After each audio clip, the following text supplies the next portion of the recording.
اهي دي بقى الوصفة اللي هتبقى ترند، جلاش بالسوسيس بطريقة خفيفة وسهلة. جربوها وهتشكروني. بس قبل ما ابدا الفيديو ما تنسوش تصلوا على النبي وتعملوا متابعة عشان تشوفوا كل جديد. في بولة حطيت بيضتين، عليهم علبة زبادي كبيرة، معلقتين زبدة، ملح، فلفل اسود، بيكنج باودر، واخر حاجة شوية زيت تقريبا معلقتين. هجيب الصينية وادهنها كويس قوي بالخليط اللي عملته، واحط ورق الجلاش نص في الصينية ونص لبره. هرص الصينية من كل الاتجاهات بنفس الطريقة، وبين كل طبقة وطبقة هدهن الخليط بتاعي. السر كله في الخليط ده. وبجد مفيش حاجة بتبسطني قد انكم تدعموني بلايك وكومنت. حطيت بقى ورقة جلاش مطبقة كده في النص عشان تدي سمك، ودهنتها كويس جدا.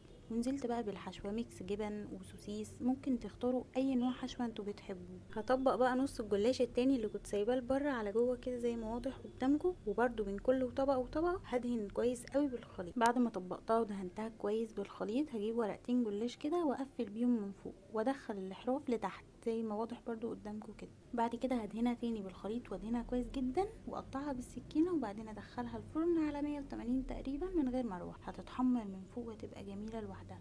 وبس كده. لو عجبكم الفيديو ما تنسوش تعملوا لايك وفولو، وبالهنا والشفا.